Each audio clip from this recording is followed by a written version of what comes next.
Are you a business owner looking for real advice and input? You're in the right place. From concept to launch to growth, funding, and beyond. Welcome to Startup Hustle with your hosts. One once sold a business for $150 million. The other, the author of $1 Million Bedroom. Here are your hosts of Startup Hustle, Matt DeCoursey and Matt Watson. 1, 2, 3, 4, 3, 2, 1. 'Cause no one can do it like we do it, like we do it, like. And we're back. Another episode of Startup Hustle. Matt DeCoursey here with Matt Watson. Hi, Matt. What's going on, man? I was about to launch this mega marketing campaign. I mean, I'm just talking like worldwide, Super Bowl, all of it. That You sounds name pretty it. bold. Well, yeah, I was going to get bold with my marketing. And the problem is I'm not really sure that we have the staff to handle the influx of new business and inquiry that's going to come. So I thought I'd bring in an expert and someone that could talk to us about how we're going to not only handle the accounts we already have, but potentially what we're going to do with the marketing influx that's going to come from my mega campaign. So with us today, I've got Dana Thomas, who is the owner and I believe the CEO and founder of Get Bold Marketing. Hi, Dana. Good morning. How are you? Were we right about all those things? Yeah, I wash the dishes, clean the floors, and sometimes go after new business. Yeah, those are all important things. But so Get Bold Marketing, you're out of Cape Girardeau, Missouri, kind of over there near St. Louis, but close enough to Kansas City. You're in the show me state of Missouri. Yeah. So before we get too deep into this mega campaign I want to launch, can you give us a little bit of backstory about yourself and Get Bold Marketing? Yeah, absolutely. So Bold started in 2008, so 12, 13 years ago. Started in my basement. I was in the corporate world for marketing and just decided that I got really frustrated with all of the restrictions and the rules that didn't make sense and all the guidelines that held back any marketing efforts or any success for different companies that I worked for. So I decided to launch out on my own. I started with several physicians, private healthcare practices, some urgent cares, and some nonprofits. And it grew in rapid pace. And then I actually started scaling it back. And so I've gone through the whole iteration of a business from startup to growth to multiple locations and then downsizing. So you mentioned that in the corporate world, you felt that some things were restricting you. Can you give us a couple examples? You don't have to be overly specific, but what kind of things, what was the problem that you were solving? Yeah, I think for one, it was decision making. So when there's opportunities, especially in a business environment, I believe if you don't take advantage and make a decision quick, then you could get left behind or miss out. And there's opportunities that you realize you don't need to take advantage of. But if there's one that comes along and you think this is great for our business or where we're headed, sometimes you have to go through 15 chains of command to get it done. And by the time the decision is made on the other end, it's not even applicable anymore. So that got really frustrating. And then you have people in those organizations, just because they've worked there 20 years, are allowed to stay. And usually those are the ones holding back innovation. And either you get on the bus and move with me, or you can find somewhere else to work, has been my philosophy ever since then. Watson, you have a big old grin on your face. What do you have to say, my friend?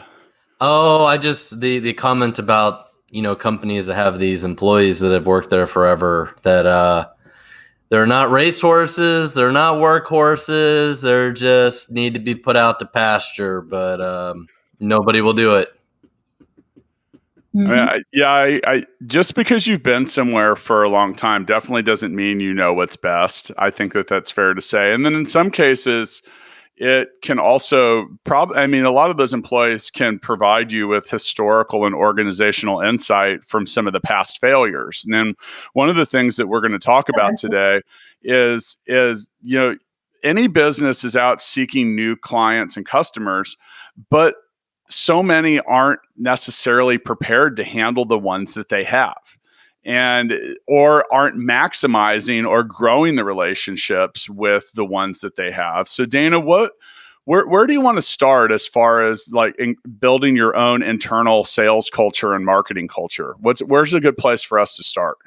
A good place to start is first looking at what is the business facing. So we will approach things similarly, but also differently, if that makes any sense. If a business is looking to do an acquisition or a merger, let's say that they're looking to launch a new product or service that's a little bit of a pivot for the company, or maybe they have a transition in leadership. All of those things impact employees personally. Some handle change better than others. Some get very anxiety ridden. And if communication isn't flowing properly, then you could have a complete failure with a launch or a pivot of a company. So we like to first start, like whatever the business is about to do, let's first look internally. Okay, so as companies get bigger, the whole aspect of communication becomes a little bit, it becomes intricate and sometimes disconnected. I've worked, back when I actually had jobs for people not named Matt, meaning working for myself. I've worked for a couple different companies, and at times it felt like there was like this giant, like imagine just running the Great Wall of China right down the middle of the office. And you have the marketing department, which wasn't communicating with the product department, which wasn't communicating with the warehouse. And in some cases, you might run a promo. And because of that lack of communication, you didn't realize that there was a 6-month wait for whatever it is that you were promoting. Yeah. And is that the kind of stuff you're talking about? Oh, absolutely. When I have conversations with the owner of a company, it is very different with the conversation with the sales director, the HR manager, and then the frontline supervisor or frontline staff. They all have a very different perspective, and even a different perception of what's happening in the company.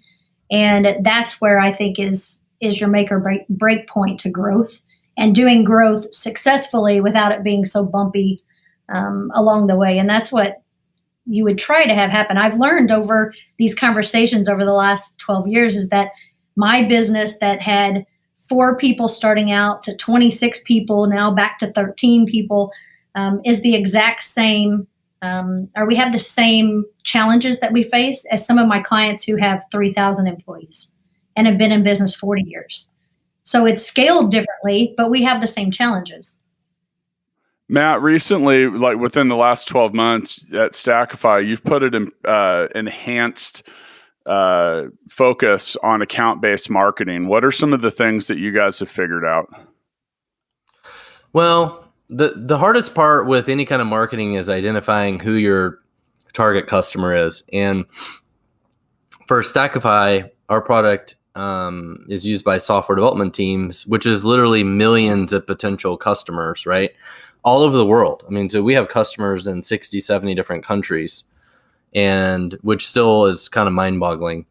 But when you think about marketing, you're thinking about where are we going to spend money? Who are we going to focus on? It's a really stupid idea to say I'm going to focus on all of them, right? Mm-hmm. Unless you got a really nice budget.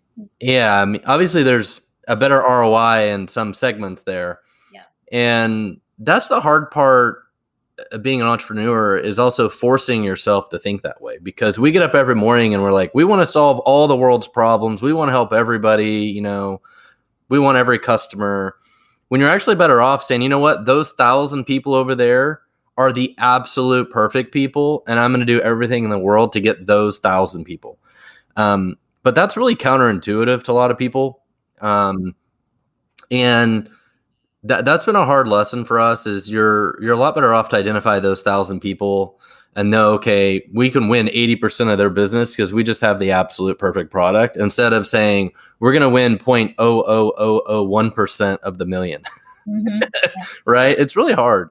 But we hear that a lot with companies who say, well, if we ask them what sets you apart from your competitors, they'll say, well, our customer service. And I always give a big bullshit. It's not customer service, because you can have one employee who has an off day and your customer service just tanked compared to your competitors because the frontline person was having a great day. So you can't bank it on customer service. So I think it goes back to what you were just saying, is identifying who is it you're trying to reach and what do they care. It's not what you offer great. And actually for Stackify, customer service is a big differentiator for us. And actually the reason why is when people come in and they try our product, a lot of times they're also trying our competitor's product. Mhm. and they'll run into little issues, they have little questions, and we usually get back in less than an hour to their questions, where our competitors get back like 2 days later. Mhm. So in that case, like customer service makes a big difference for us. Now, obviously, they wouldn't have got that far if we didn't have a good product and other good marketing and things like that. They even got them that far.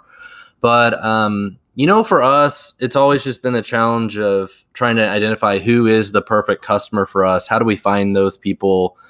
Trying to find, because it's not like we're looking for people in a specific industry where there's like a list somewhere. It's when you got 1 million people and you're trying to figure out, okay, how do they do software development? How many software developers do they have?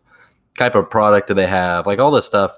It's just not data that's widely available. So it's just hard. It's hard to identify an exact market segment in some cases. We spent a lot of time talking about this. I mean, a lot of different episodes have discussed TAM, total addressable market. And from the ground floor looking up, it's easy to stand there and say, wow, look at all these people we can serve.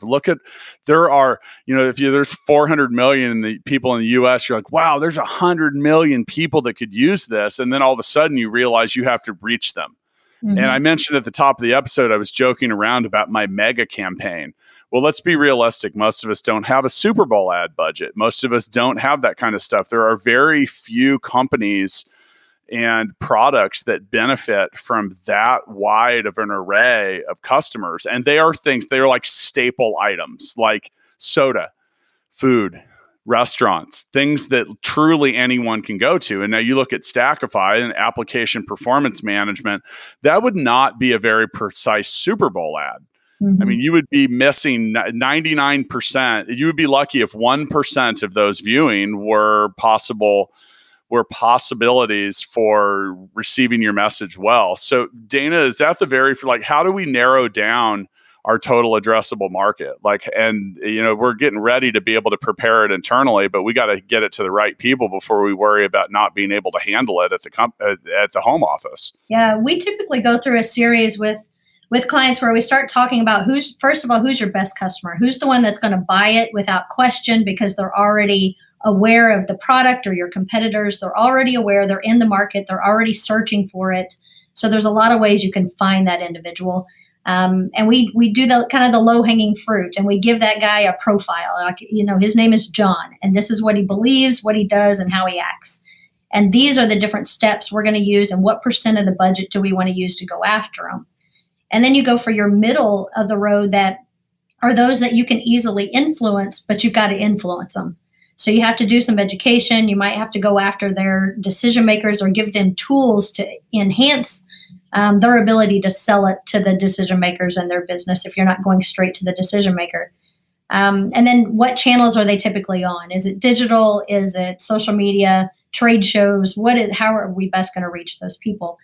And then we have those hard to reach that we know that they could use it, but we got to spend some extra dollars and a lot of time we have to cultivate that a little bit more. So we develop a lot of sales funnels where we automate those sales funnels and we use whatever resources we can to drive people into the sales funnel. And we start automating that sales program. So then we can give your sales team, here's those hot leads. This person has clicked on it. They've done this. They've watched a video. They've searched here. They've done the 5 steps we want them to do. It's a hot lead. Go after them. So it's kind of, you use marketing and your sales team together so that people aren't wasting dollars or your sales team aren't wasting time on a bunch of cold calls. So we've kind of moved away from the cold call idea and straight into that, really targeting those 3 individuals. And then anyone who falls out of those 3 people, we just kind of leave for a rainy day when we have extra budget or we've already capitalized on these, or they just happen to see an ad even though we didn't intend for them to. So we try to focus on those top 3. Yeah, well, that makes a lot of sense. And you should always be picking the low-hanging fruit first. Yeah, I mean, isn't that before we're worried about a ladder or a rope and climbing the tree? I mean, if there's peaches all over the ground, pick those up. and grab the ones that you can reach. And I think a lot of people look past that. And, kind of like Matt was saying, where are these 1,000 accounts that we're going to win 4 out of 5 on? And getting yourself in front of that stuff is really important. Now, I'm going to say it again. I've said this so many times. When it comes to marketing, there's 3 words that I believe in: test, test, test. Mm-hmm.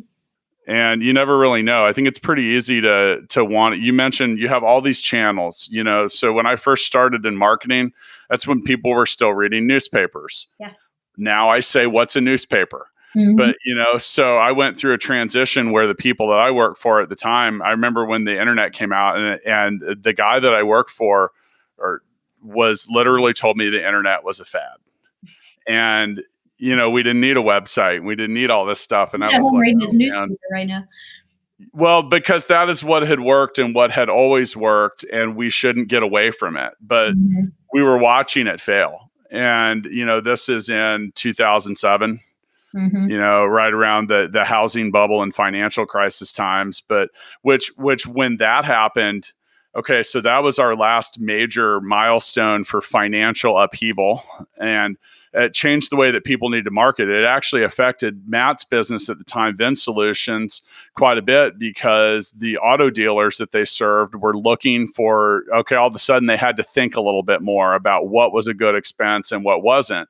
So where are you seeing marketing messaging and your approach and strategy change in a COVID environment? Because we talked about keeping this, if you can promote something, but if you can't handle the influx, that's going to be a challenge, because a lot of people are working from home, working from remote. They might not have the same kind of environment and communication. So how are you advising your clients when and where to change right now? Some of it depends on where they're located. So we have clients across the country, and even within, the continental U.S., it still varies. So we're in the Midwest, and the thought process and the technology access is way different on the coast. And just the impact of COVID has even been way different on the coast or in different areas than it has here in the Midwest. And then you look at, we have clients in Europe, and that's a whole different advertising phenomenon where email blasts are seen as intrusive.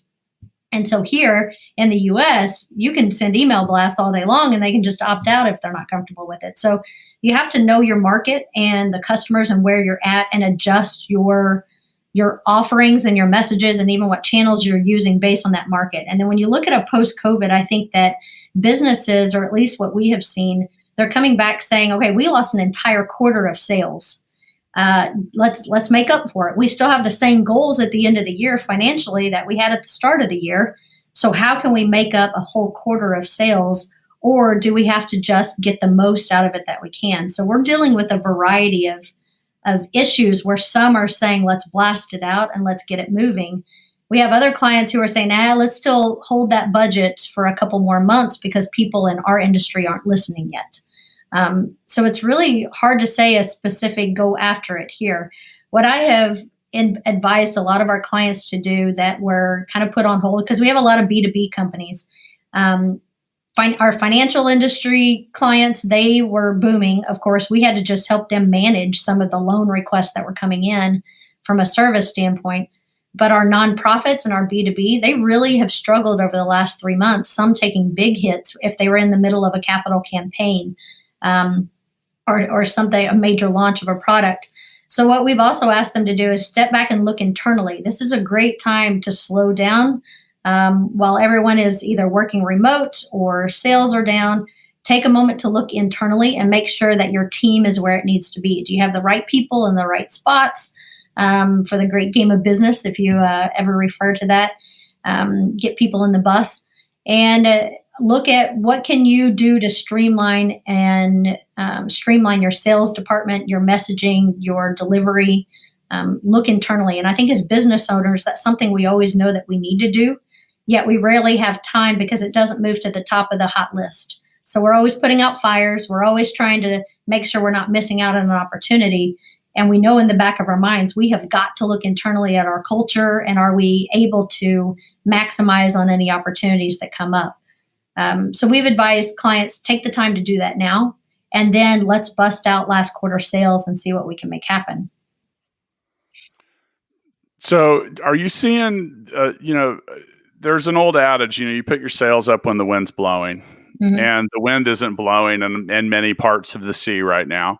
Mhm. So do you see people retracting on their marketing commitments and looking to push those towards the end of the year, and they're hoping to finish strong where the front of the year was weak? Yeah, I have to say every Thursday when our governor of Missouri did a press conference, I almost had to vomit because I would get at least one or two calls from clients saying, okay, you got to put our budget on hold for another month. So that trickle effect impacts everyone. So one of our clients is a food service industry. So they prepare foods and they sell vending and markets inside other manufacturing plants and kind of break room service. So of course they had to really tighten things up. But what we found after I got over the shock of a third of my business just completely shutting down in the first week of COVID, what we found was that we could get a little innovative. So whenever, like, for example, with this food service company, how do we start preparing for more contactless approach? So when we come back to the different manufacturing plants and we start providing break room service again, how are we making sure that we are keeping everyone safe, that we're sanitizing, that we're doing as much contactless as possible? So I found that it really made people get innovative out of sheer need, which is sometimes good or bad on innovation. But our clients got really innovative. Our nonprofit clients, we advise them to keep moving forward. Let's not do events. Let's not go door to door. But the need didn't change for what you were raising money for. And now more than ever, you can show the impact because people are listening. They don't have anything else to do. They're sitting at home. So let's reach them while they're listening. So we found some hidden gems in the midst of all of this. But I was really glad when the governor stopped saying we're keeping it closed for a while, because that hits business hard. On that same subject, I'm seeing a lot of marketing messages shift. And, so in March and April, during these challenging times, and, and the way that it's phrased, I think people are tired of hearing COVID-19 and coronavirus, because it's feeling negative, and it's obviously going to be something that is associated with negative outcome for quite some time. Are you also advising people to change the way that they're wording and phrasing things? Because you talk about spurring and stoking some innovation, but I think that if I get one more email from someone telling me about how they're handling, at one point I was getting about 8 emails a day, and I don't need a daily email from American Airlines. So if American Airlines, if you're listening, I quit fucking listening a long time ago. So, I'm being serious. American Airlines could be emailing to tell me that they're giving me a check for $1 million and I'd miss it because I junked it, So how are you advising clients? Matt, I see you chuckling. Are you in that same boat? Yeah. And at Stackify, I think we did email our clients. We're still here. If you need help, we're still here. Yeah. We're still operating. That's a better approach than but like I said, it just felt like it was if 30 different companies shared the same template and just filled in during these challenging times, and it's, we get it, but at what point does that become enough and you have to move forward for, saying, hey, how about this, as we move forward, or as we look to a bright future, something like that. Where have you made any adjustments or changes in and around clients' campaigns? Yeah, and I'll go back to, it depends on where they're located, and whether it's still a hot spot or not. So I think you have to go with what the majority of your audience feels. I rarely advise that you put a message out, especially with budget behind it, that impacts the extremes. Go for the middle. Remember, you're trying to do sales, and if you lose a few people on the outer wings, you lose a few people on the outer wings. But go for the message that's going to impact the most and where you think their mindset lies. I mentioned before this started that we work with a rodeo, and there's about 30,000 who come to that event. And there's some concerns for people coming through, and our message is then don't come. we're still going to hold the event, and here are the 15 things we're going to do to protect you. But otherwise, this organization gives $200,000 back to the really small community, and those nonprofits need it to survive. So if they don't have the event, there is a whole counter effect that happens where all of these nonprofits now can no longer provide essential services to their customers. So you have to look at what's worse, the virus or not having the event or not getting your message out. And I think, again, it depends on who your audience is, but I rarely suggest going to the extremes. Go to the middle where most of your customers are. I mean, the other thing that people don't think about with COVID and all that is pretty soon we're not going to have school districts, fire departments, police departments. Like, who pays for all that, right? Our tax dollars, right? So, if our cities don't make any tax revenue, our kids aren't going to school. Yeah. And that's the reality is some people think we ought to just be in quarantine permanently for the rest of our lives.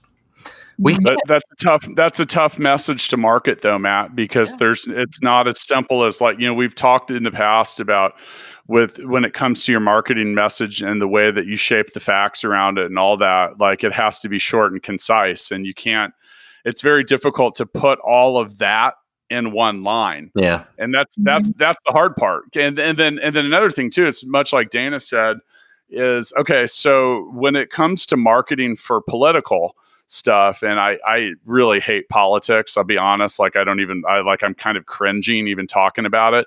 But you look at the famed Cambridge Analytica, right, who shaped elections and got crushed for it. And much like you said, Dana, there's that middle, and that's exactly these are people that have no opinion. So you're going to have some that are on the far extremes, and for political marketing, they actually consider people that had already decided on a party as being those extremes. Here's a number of people that are going to vote Democrat. Here's another that are going to vote Republican. You're not going to change these people's minds. You have no chance. They are who they are. And so here's people that are actually willing to listen to your message. And that's a key thing with marketing is, are people willing to listen to your message? And can you deliver the message that you want? Well, let's look at, so we live in a world of 1080 by 1080. And I don't mean feet, I mean pixels. That's the suggested size for an Instagram or a Facebook image. 1080 pixels by 1080 pixels. And if you put too many words within those pixels, they won't even show your ad. So now you got to figure out how to do something like market a podcast by simply saying a podcast for entrepreneurs. And that's the hard part about marketing is when you leave it that open, you leave it open to interpretation to whoever gets it. Like we had made an ad because, here, Startup Hustle is recorded in Kansas City. Today is actually a big day for us because we announced that we're adding 3 additional hosts to our lineup. And this will come out well after that news has come out. But, so it's like, you talk about the Kansas City thing. So we had made a ad that said a podcast for entrepreneurs, and then we consider Startup Hustle to be born in Kansas City. So it said born in Kansas City at the bottom, but if you looked at it, it said a podcast for entrepreneurs born in Kansas City. Yep. So you just look at like goofy stuff, and that's like we only added 3 or technically 4 words to the bottom. But if you read it, if you just glanced at it, it was like, hey, this is for you if you were born in Kansas City. Right? Kansas City.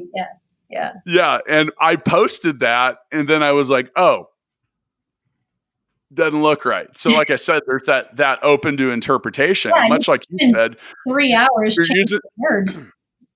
Yeah, right. You're using the rodeo as an example, and you're like, here are 15 things.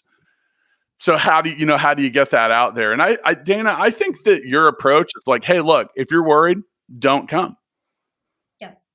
It's simple. I love a good marketing message. Which Dakota was it that had a crystal meth ad that it said meth, we got it.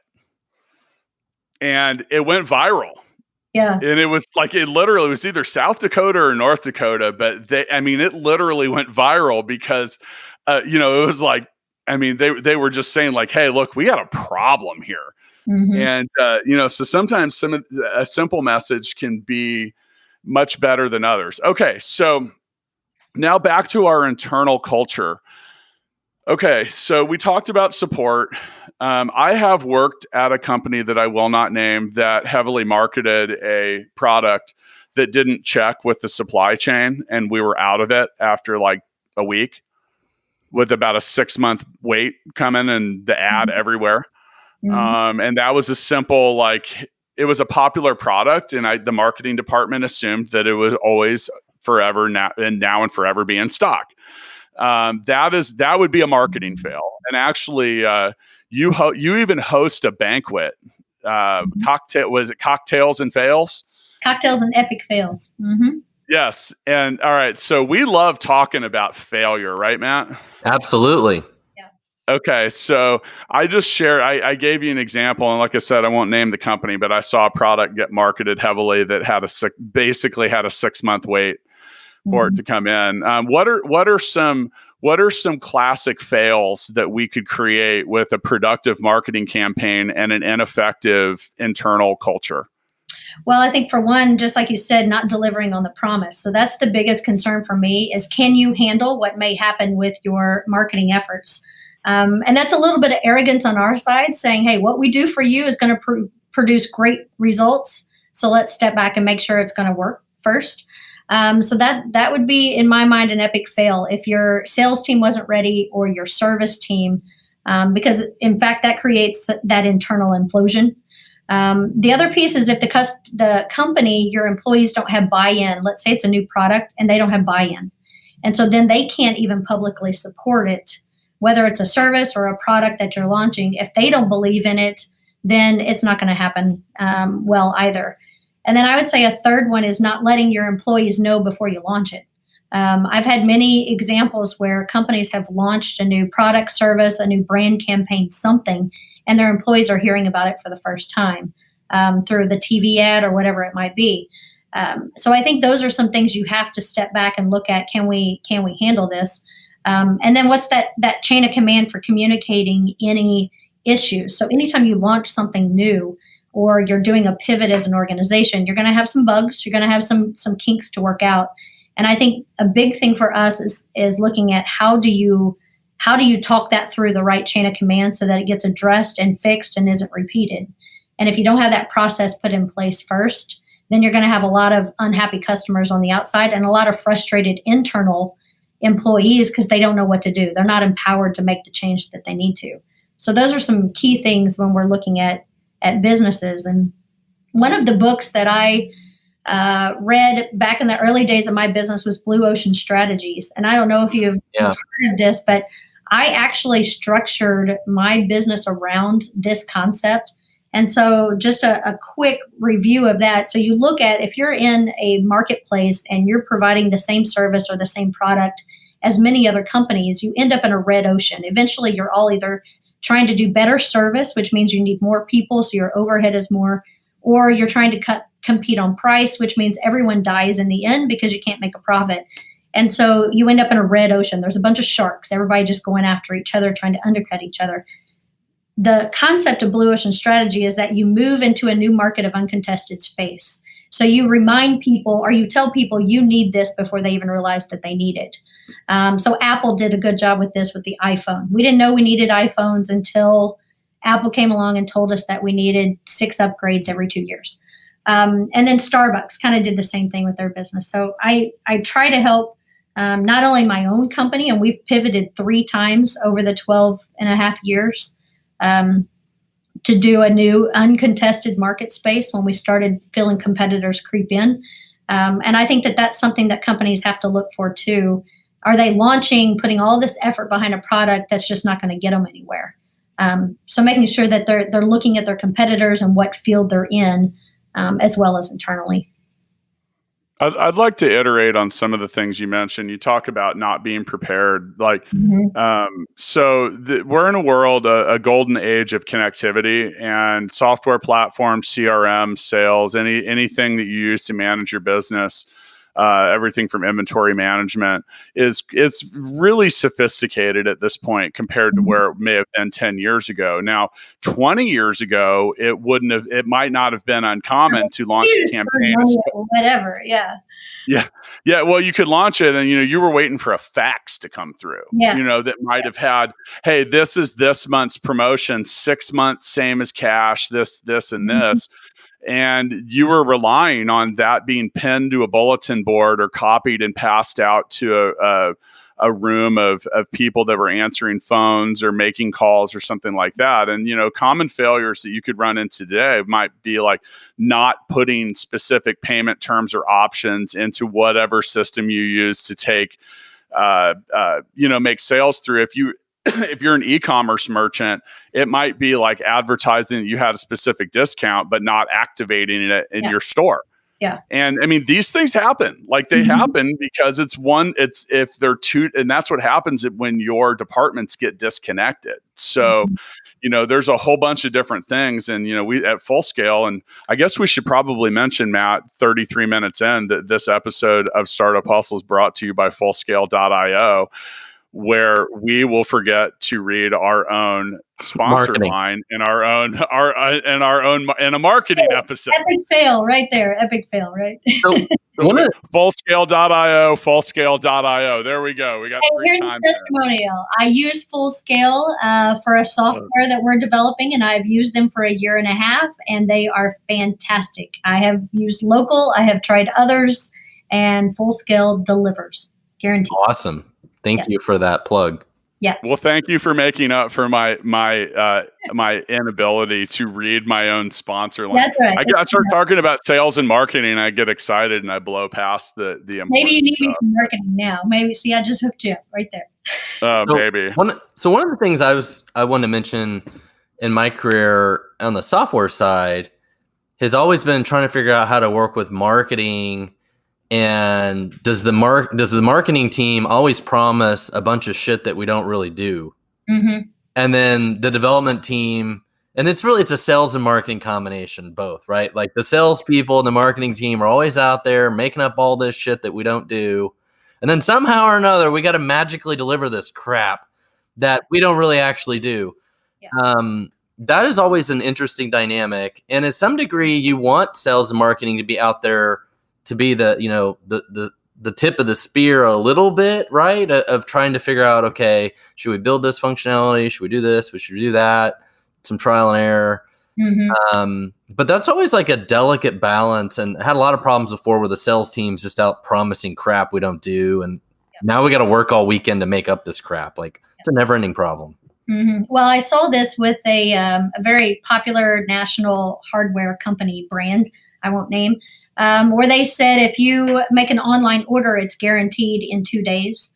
What they didn't anticipate is that if people walked in store and made an order that was supposed to be delivered, that might hit the same day. So your delivery guys are working 12, 14 hours trying to deliver all these products that were promised. Their customer service is bad because they're ticked off and they're working extra hours.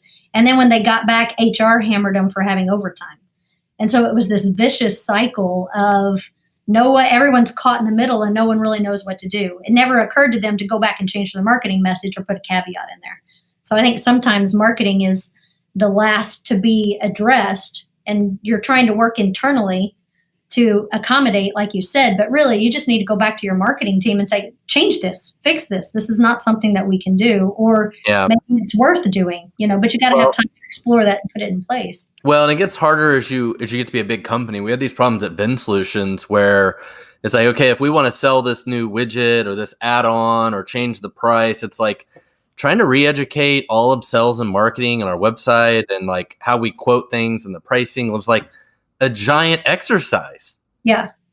Just trying to get that machine moving and re-educate everybody on this new thing that we sell and it was just a nightmare. It is. And I think this is where outside people come in. So you bring kind of that outsider's perspective where you can see what's happening between the different departments and some of those conversations that need to happen and haven't happened. So I think that outside perspective, a lot of times when you're doing something new, or if you have a marketing campaign that's not working, is bring someone in from the outside just to evaluate, just to give that that outsider feedback on here's what I see your challenges are and where you have those gaps. Sometimes that can speed you along real quick down that channel versus you trying to move through it yourself, dealing with all the different emotions. Yeah. Well, and for sure, we're always too close to the problem. And we have a whole bunch of employees that are like, we're doing it this way because it's the way we've always done it. Mm-hmm. Or if they have bonuses and sales goals. Those famous last words, by the way. Beep, beep, beep, alert, famous last words. This is the way we've always done it, and it's been successful. Yeah. If you famous last words. If you hear those words coming out of your mouth, then you have a high probability of going out of business. Yep. You got there's only one constant that you can count on, and that's change. Mm-hmm. And you're going to have to evolve. Much like Dana said, you talk about the red ocean, the blue ocean. And I even wrote about this in $1 Million Bedroom. The moment that you're successful, you are firing signal flares up in the air, telling everybody else, I'm over here. I'm doing it well. We're successful. We're making money because here they come. Oh yeah. It's like the flares fire off automatically. Yeah. You don't have to pull a trigger. You don't have to light a fuse. They're just everywhere. Yeah. And the more successful you are, the more competition. You're gonna do it. So you have to always be thinking about what you're gonna do next, or you're gonna find yourself saying famous last words. Now, before I was an entrepreneur, I worked in the music industry, and I'm not the music industry that most people think about. I wasn't a recording artist. I wasn't a musician. I worked for musical instrument manufacturers. During that time, I saw an industry literally lose 65% of their locations. Of those, and that had to do with changing marketplaces, dynamics, the mix of financial crisis in. Most of the people that failed, I heard them saying, well, they would say things like, if things were just the way they used to be, well, they're not, and they're never going to be. So you got to be ready to change. I know I sound passionate because I'm tired of hearing people say it. Now, so often I'm sitting and talking to any business, and they sit around and they plan for the rainy day. Very few are sitting around and doing what Dana is suggesting. And what if something goes right? What are we going to do if things go right? If things go well? If we get what we want? And I'm telling you, think about your own process. So many people do it. They're all on the rainy day side, trying to play defense over there, and then all of a sudden, there's no one down at the other end of the goal, the other end of the court, and you could just be hitting layups and scoring. How are we going to handle that if that occurs? What are we going to do? What's our game plan?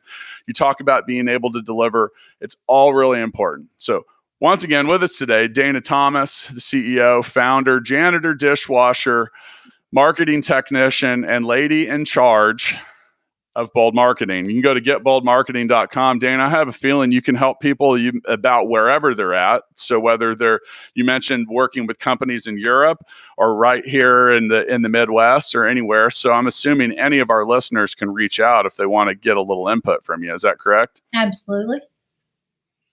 Okay. So we end episodes of Startup Hustle with what we call the Founders Freestyle.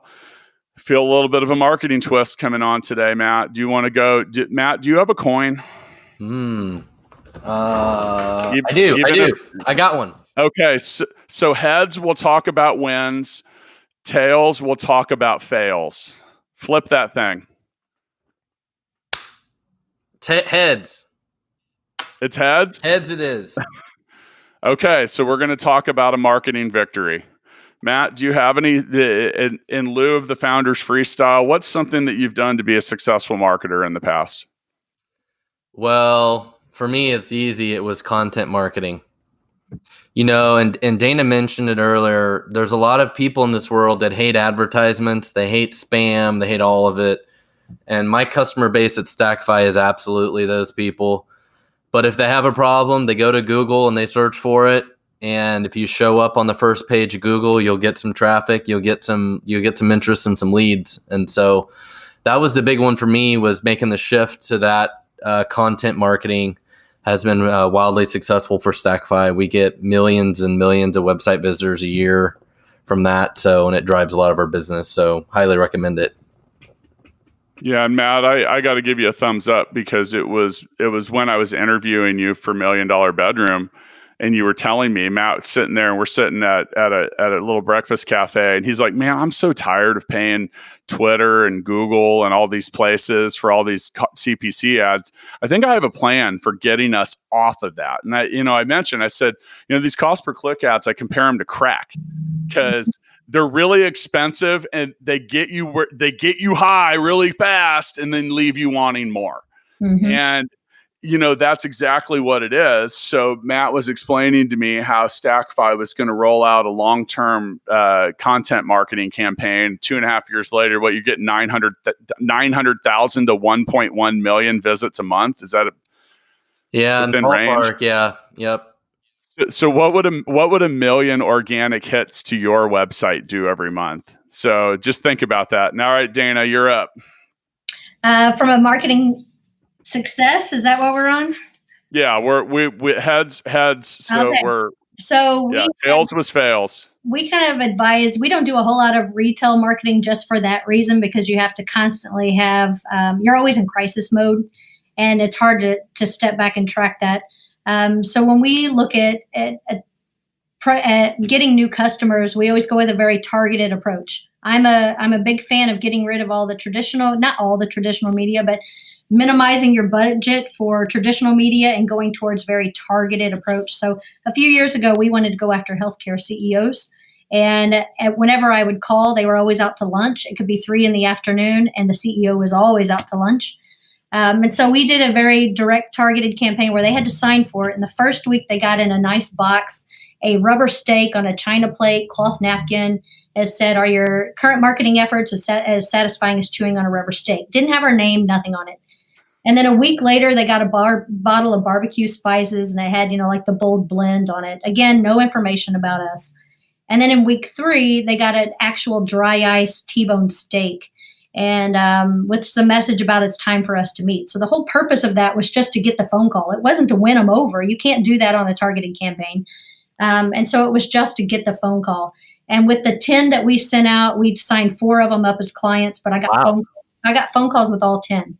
And so I think it was a very successful campaign. And since then, we have used that with a lot of our B2B clients and nonprofits going after very targeted customers. So that was a good win for us.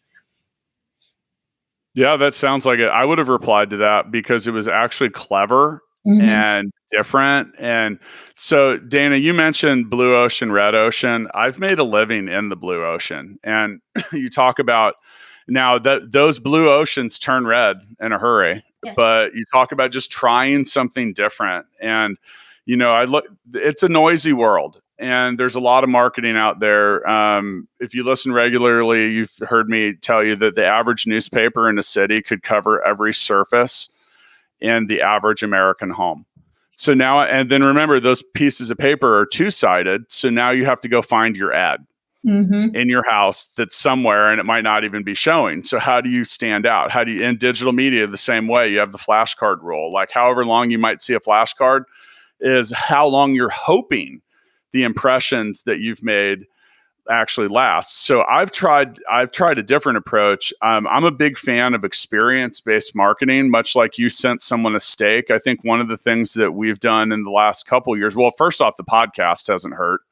That's done really well for us. And thank you for everyone that supported.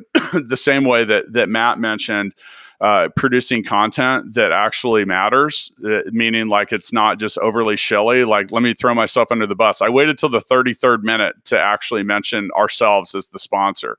That's me doing a shitty job, but still, it wasn't the main focus. If you can produce something that helps other people get what they want, it can be a really good marketing campaign. I think one of the things I've enjoyed the most and that I missed the most as well on many days is we did sweet and greet. And the sweet and greet concept was interesting because I didn't invent the sweet at an event. I'm pretty sure the Romans and the Colosseums had sweets, but we changed the concept around. And I remember, Matt, do you remember when that first came up? I was like, okay, we're gonna do suites. We want to get people in a room. We want to bring people together. We want to put them around influencers, entrepreneurs, and investors, and just see what happens. Like, we want to be in a space where we're branded. But the whole thing is we tried to be very selfless about it. And whether you like the Backstreet Boys or not, you might come to a show just as much to goof off and have fun and drink our free beer as to see who you might meet in the full scale suite. Yeah. And after a year, we did about 80 events between the Kansas City Royals Stadium. I mean, I look back at that, and that's something that's absent from us. It was plucked away from us in March when they closed down all events. But I mean, I look at how many clients had come through the suite. People that at the time weren't clients, but now are. We had the mayor, multiple mayors. Different people come in, and everybody, I'm now starting to get reports back. People like, well, I ran into so-and-so at the suite, or did this or did that. And, not only did we have fun, we created a bunch of memories. And I mentioned like the Backstreet Boys. Dana, if I took you to see the Backstreet Boys, you wouldn't forget it, whether you're a fan or not. Yeah. And that's the whole point, is making that impression, much like the whole steak. Mm-hmm. Like, that's great. That's great. And we would do that. That was actually what made me want to write a book, because I had someone just one day, I'm at my office and a book shows up in the mail, and I was like, whoa. And it was just a note written it was like, I think this could help you out. I'd love to chat with you. And I was like, okay, that's a good approach. And that's when I started looking into it. I was like, that's a very interesting way. I found that with books and then mailing them, and I've got a copy of it right here, which, when you write a book, most people send you pictures and show you how it fixes their crooked table or makes a good coaster or stuff like that. But here's the point. They didn't throw it away. Mm-hmm. So people don't want to throw away a book. It just feels weird. You feel like rotten. You're like, wow, I'm one step away from burning this thing, and it's just something we're trained not to do. So unless it's the yellow pages. Unless it's, oh yeah, no doubt. True. Quit bringing it. If you're listening, I don't want it. Recycle it. But the point, so as in between like the suites and the books and stuff like that, I'll go to people's offices. I see it sitting up on the shelf and different stuff. And some of them I might say, did you actually read it? And they're, I'm getting there. And then some people are like, yeah, I read it and had a lot of fun. I loaned it to someone else and they read it. And, so there's a lot of, I like things that are grassroots. I appreciate an attempt at clever, thoughtful marketing and things that help people get what they want, not just like me, like come spend money with me. So, I mean, overall, those are a few things. And man, now I'm all fired up. Now I want to get after some marketing. I want to go and like, and then there are some things too. A lot of people asked me 2.5 years ago that this podcast actually got traction right away. And people ask how we did that, because we didn't spend any money. I went out and joined about 100 Facebook groups for entrepreneurs, startups, small business owners, stuff like that. And as we did the first 3 to 5 episodes in that ballpark, I posted them in these groups and I asked for feedback. And I accomplished 2 things. One, I got feedback, and I also got exposure and some early listeners and I think that's where that global presence came, because we've had listeners in all 190 countries. Mm-hmm. Well, these weren't just groups that were in Kansas City. I mean, some of them were in India and just different countries and places. And it's been really, test. You never know until you try. So, once again with us, Dana Thomas. Go to getboldmarketing.com. You can learn more about lots of stuff and things that I'm positive Dana would love to talk to you about. So start by going to the website, link in the show notes. I'll see you guys next time. Thank you.